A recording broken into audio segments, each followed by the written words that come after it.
अभ्यासासाठी ठराविक वेळ की कधीही? मग सतत म्हणजे अभ्यास हा पुस्तकात नाहीच आहे, हे एकदा डोक्यातून आपण काढलं पाहिजे हम्म. की तो पुस्तकात नाही. मी मुलांना असं विचारतो की शास्त्रज्ञाचं नाव सांगा, हम्म.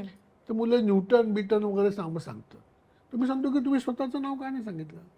हम्म. शास्त्रज्ञ नाही का? नाही. म्हटलं मी सोपी व्याख्या केली आहे. जे लोक संत्र खातात ते शास्त्रज्ञ असतात. हम्म. ते कसं काय? तुम्ही संत्र्याची फोड तोंडात घातल्यानंतर बी चावून चावून खाता का? नाही. काय करता? थुकता की नाही बाहेर? कोणी शिकवलं? यूट्यूबला व्हिडिओ आहेत का? संतरा खाने के 5 तरीके. तो संतरे की फोड़ मुंह में डालते हैं तो जूस को 30 डिग्री में घुमा के 40 डिग्री में जीभ को लागू 20 को सेंटर में लगे 30 डिग्री स्पीड से उसे बाहर फेंक दो. कोई देख रहे तो सॉरी बोलो, नहीं तो करके निकल जाओ. आईने शिकवलं का?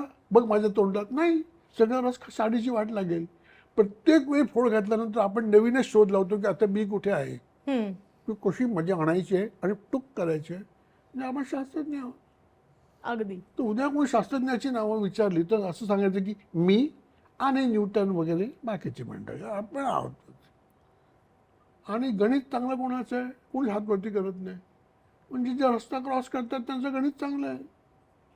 मी रस्ता क्रॉस करून उभे राहिलात आणि जर असा विचार केलात की समोरून येणारा ट्रक हा 60च्या वेगाने येत आहे, मागून येणारी स्कूटर 40च्या वेगाने आणि ही सायकल 30, ह्यांचा सरासरी वेगेचा अंदाज घेऊन त्याचा जर मध्यबिंदू काढलात, आयुष्यभर इथेच उभे.